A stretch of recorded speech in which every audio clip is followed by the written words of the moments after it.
11 জুলাই অর্থাৎ 2021 সালের 11 জুলাই মানে আজকের দিনে আর্জেন্টিনা 3 বছর আগে তারা তাদের 28 বছরের আসলে শিরোপা খরা তারা কাটিয়েছিল। অর্থাৎ এই দিনে আর্জেন্টিনা কোপা আমেরিকার চ্যাম্পিয়ন হয়েছিল। আরও একটা ফাইনালের সামনে তারা আরও একবার কোপা আমেরিকার ফাইনাল টাইটেল তারা ডিফেন্ড করতে যাচ্ছে কলম্বিয়ার এগেইনস্টে। এমনি আমরা অনেক সময় অনেক কিছু নিয়ে আসলে এই ম্যাচটা নিয়ে কথা বলছি আর্জেন্টিনার। কলম্বিয়া সেট পিসে দুর্দান্ত, তাদের ম্যাক্সিমাম গোলও যদি আমরা দেখি তার 40 to 50% গোল তারা সেট পিস থেকেই আদায় করে নিয়েছে। এবং আর্জেন্টিনার ওই ডিফেন্ডিং ট্রানজিশনে যেমন সমস্যা রয়েছে, সেট পিসে কিন্তু তারা খুব একটা আসলে ফ্লুয়েন্ট না অন্য তাদের ডিপার্টমেন্টগুলোর মতো না। অবশ্যই এটা আমি আমার কাছে যেটা মনে হয় যে এটা কীভাবে হ্যান্ডেল করবে স্কুলানি সেটা কিন্তু নিয়ে তাকে কাজ করতে হবে। বিকজ এই ম্যাচটা কিন্তু আপনি জানেন যে যদি 90 মিনিটে শেষ হয় এক্সট্রা টাইম রয়েছে, সুতরাং সব কিছু কিন্তু তাকে বিবেচনা রাখতে হবে। At the same time set পিসের কথা ইজ ভেরি ইম্পর্টেন্ট। এবং আমি যেটা শুরুতেই বলেছি যে সেট পিসে কিন্তু কলম্বিয়া দুর্দান্ত।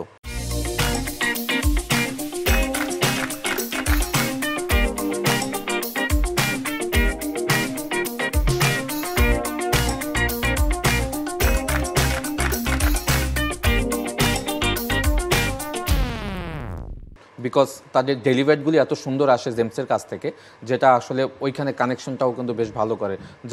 জেফারসন লার্ভারটা দেখেন, সানসেস ব্রাজিলের সাথে গোল করেছিল, গোলটা বাতিল করে দিয়েছে অফসাইডে, বাট আপনি দেখেন হেডটা কত দুর্দান্ত ছিল। কোয়েস্তা দুর্দান্ত হেড করতে পারে। সুতরাং এই ধরনের প্লেয়ারদেরকে আপনি কীভাবে হ্যান্ডেল করবেন সেটা কিন্তু আসলে সেটা নিয়ে আপনাকে কিন্তু প্র্যাকটিস সেশনে কাজ করতে হবে। এবং আপনি যদি দেখেন এখন সেন্টার ব্যাকে আপনি যদি কুচুরোমের এবং লিয়াসান্দ্রো মার্টিনেজকে দেন, ওইখানে কিন্তু হাইটের একটা ব্যাপার রয়েছে। সেট পিসে হাইট একটা বড় ফ্যাক্ট হিসেবে কাজ করে। এবং সেখানে যদি আপনি ডেলিভারিটা ভালো আসে, আপনি কিভাবে তাকে ম্যান টু ম্যান মার্কিং করবেন, জোনাল মার্কিং করবেন না আসলে কি করবেন সেটা কিন্তু গেম প্ল্যান একটা রাখতে হবে। এবং আমি মনে করি যে এই দলটাতে কলম্বিয়া এই দলটাতে কিন্তু তাদের সেট পিস স্পেশালিস্ট যেমন রয়েছে তেমন ফিনিশিংও কিন্তু দুর্দান্ত কিছু প্লেয়ার রয়েছে। সেইটা অবশ্যই আমি স্কুলে নিয়ে মাথায় রেখে কিন্তু কাজ করতে হবে। এবং এটা হয়তোবা একটা ডিসাইডিং কোনো কিছু হতে পারে, ডিসাইডিং ফ্যাক্টর একটা হতে পারে। কিন্তু আমরা যদি আর্জেন্টিনার দিকে ফোকাস করি যে আর্জেন্টিনা আসলে নিজেদেরকে কিভাবে দেখবে, আর্জেন্টিনা দেখবে এটা একটা ফাইনাল। এবং আর্জেন্টিনার এই প্লেয়াররা যে ঠিক বলছিলেন 3 বছর আগের কথা, ওই ফাইনাল জেতার পর থেকে আর্জেন্টিনার প্লেয়ারদের অ্যাটিটিউডই পাল্টায় গেছে। তাদের আপনি এখন দেখবেন তাদেরকে 3 বছর আগে যেমন দেখা যেত এখন তেমন দেখা যায় না। দেখলে মনে হয় আমার মাঝে মধ্যে মনে হয় সবার চেহারার মধ্যে ছাপ মারা যে এরা চ্যাম্পিয়ন। মানে এদের অ্যাটিটিউডটাই এরকম। দেখেন আপনি ইকুয়েডরের সঙ্গে ওই ম্যাচ হারতেই বসেছিল তারা। কোপা আমেরিকায় এখনো পর্যন্ত আমার মনে হয়েছে ভালোই খেলে নেই, কিন্তু আর্জেন্টিনা যে জায়গায় গেছে ফাইনাল পর্যন্ত সেখানেই তাদেরকে প্রত্যাশা করা হচ্ছিল। এবং এই টিমের প্রত্যেকটা প্লেয়ারের সিচুয়েশন বুঝে গেম চেঞ্জ করার ক্ষমতা আছে, সেটা এক একজন ইন্ডিভিজুয়ালের। এবং এইটার এই ক্ষমতাটা তারা পেয়েছে 22-এর ওয়ার্ল্ড কাপ থেকে আমার কাছে মনে হয়। আপনি যদি টিমটার ভেতরে আসেন যে লিওনেল মেসি, হয়তো আমি জানি না মেসি কতখানি ফিট থাকবেন, কোন মেসিকে আমরা মায়ামিতে দেখবো, এবং ওই মায়ামিতে খেলা যেখানে মেসির ইন্টার মায়ামির নিজের ঘরের মাঠ, হ্যাঁ, তো ওইখানে যখন খেলা তো মেসি আলাদা একটা সমর্থন পাবেন। কোন মেসিকে দেখবো আমি জানি না, কিন্তু এতদিন মেসি আর্জেন্টিনাকে টানছিলেন। আমার এখন মনে হয় যে আর্জেন্টিনার বাকি টিমমেটরা বোধহয় মেসিকে কখনো হ্যাঁ, কারণ হচ্ছে আপনার লাস্ট ম্যাচের আগে পরে আমরা তো এগুলোই বলতে শুনেছি যে হচ্ছে লিওনেল মেসিকে তারা এত সহজে আসলে বিদায় দিতে চায় না, কারণ এটাই হয়তোবা কোপা আমেরিকা লিওনেল মেসির হচ্ছে শেষ কোপা আমেরিকা হতে পারে, ধরেই নেওয়া যায়। অ্যাঙ্গেল ডি মারিয়ার কথা ক্ষেত্রেও কিন্তু আপনার সেম। ইভেনচুয়ালি মেসিও কিন্তু মানে আফটার লাস্ট ম্যাচ ইন্টারভিউতে সে বলেছে যে এই ম্যাচে কিন্তু ওতেমেন্দি এবং ডি মারিয়ার লাস্ট ম্যাচ হতে পারে, মানে এরকম একটা সে মানে ইঙ্গিত দিয়েছে। এবং সে বলেছে যে আমরা এই ম্যাচটা তাদের দুজনের জন্য হলেও খেলবো।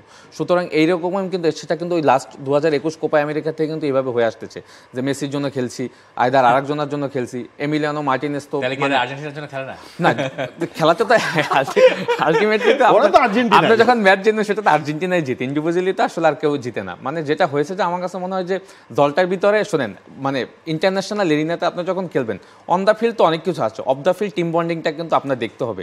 যেটাই আর্জেন্টিনা দলে আমি বলবো যে স্কুলেনি এমন সুন্দরভাবে করিয়েছে যে প্রত্যেকটা প্লেয়ারের সাথে আপনি দেখবেন যে তাদের কানেকশন কম্বিনেশন আমার কাছে মানে অফ দ্য ফিল্ড দুর্দান্ত। এবং রড্রিগো ডি পল মানে ওই 2021 সালের পর থেকে মানে আমরা সবাই দেখে আসছি মানে সোশ্যাল মিডিয়াতে যে মেসির বডিগার্ড, মানে এটা তো টিম বন্ডিংয়ের একটা বড় অংশ। এবং আপনি দেখেন রড্রিগো ডি পল এই টুর্নামেন্ট না থ্রু আউট দ্য যদি কোপা আমেরিকার পর থেকে বলেন লিওনেল মেসির যে ডিফেন্সিভ যে জায়গাগুলি সেগুলি তো রড্রিগো ডি পলি কভার করছে, আলভারেজ কভার করছে। তো এটা তো team bonding of the field on the field. ফাইনালে স্ট্রাইকার হিসেবে আর্জেন্টিনা কাকে চাই? আলভারেজ নিশ্চয়ই, ডেফিনেটলি আলভারেজ। এবং আলভারেজ ধরেন আমরা ধরলাম যে আলভারেজ ওখানে স্টার্ট করলেন, মিডফিল্ডে ম্যাকঅ্যালিস্টারকেই ওই কাজটা করতে হবে যে মানে আমার মনে হয় মিডফিল্ডে যতজন আছে এনজো ফার্নান্দেজ এখনো তার সেরা জায়গায় আছেন বলে আমার মনে হয় না।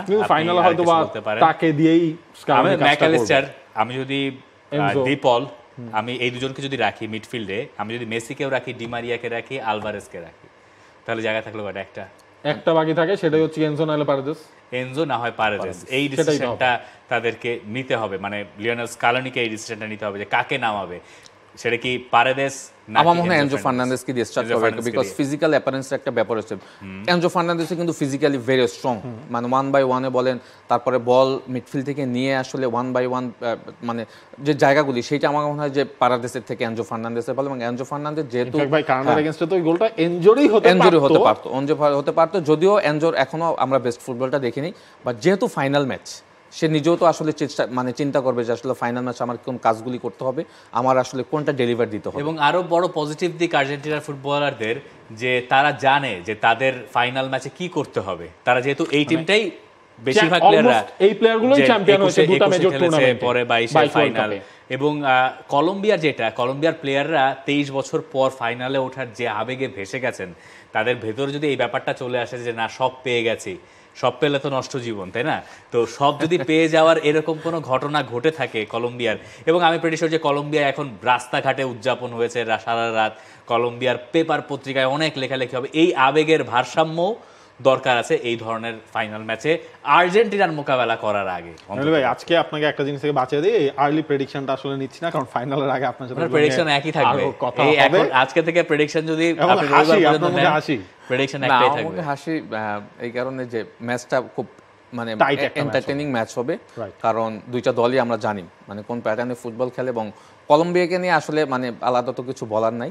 আর্জেন্টিনা যেহেতু ফাইনালে থ্রু করে ফেলছে, একটা আমরা মানে যারা সাপোর্টার রয়েছে একটা এন্টারটেইনিং ম্যাচ দেখবো, বা যেটা হয় যে ম্যাচ শেষে যেন আর্জেন্টিনা ম্যাচটা জিতে। For more updates, subscribe to our YouTube channel and click on the bell icon. Follow us on Facebook and Instagram. Download T-Sports app to enjoy exciting games and highlights. Visit tsports.com.